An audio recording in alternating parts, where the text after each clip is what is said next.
devastador do vento escaldante e radioativo, em pleno coração de Hiroshima, uma casa permaneceu em pé, como se nada tivesse acontecido. Nada havia nesta casa de tão especial, que a diferenciasse das demais. Não fora construída com materiais especiais, nem possuía alguma estrutura ultra-resistente.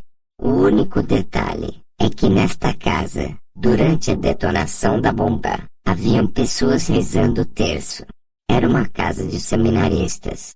Hiroshima foi um lembrete do que acontecerá em todo o mundo, daqui a pouco tempo. E somente como foi preservado este seminário, é que serão protegidas as casas dos filhos tementes a Deus.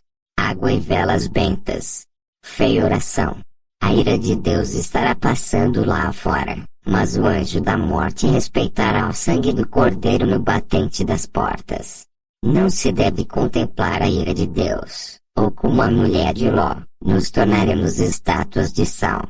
Devemos dominar nossa curiosidade, e não nos deixarmos enganar pelos demônios que estarão nos chamando, com vozes de pessoas que amamos, para fazer-nos sair de nosso refúgio seguro.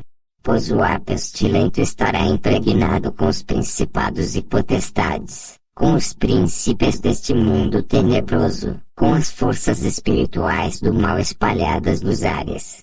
3 dias e 3 noites de puro inferno, e então virá o céu na terra. Como já dizia o profeta de nossos tempos, aguenta firme meu filho, aguenta firme minha filha. Mas o que virá depois, é aquilo que sempre desejamos no íntimo dos nossos corações. Agarra o que é teu, permanece fiel, luta sem desanimar, pois ao vencedor, lhe serão dadas todas as coisas.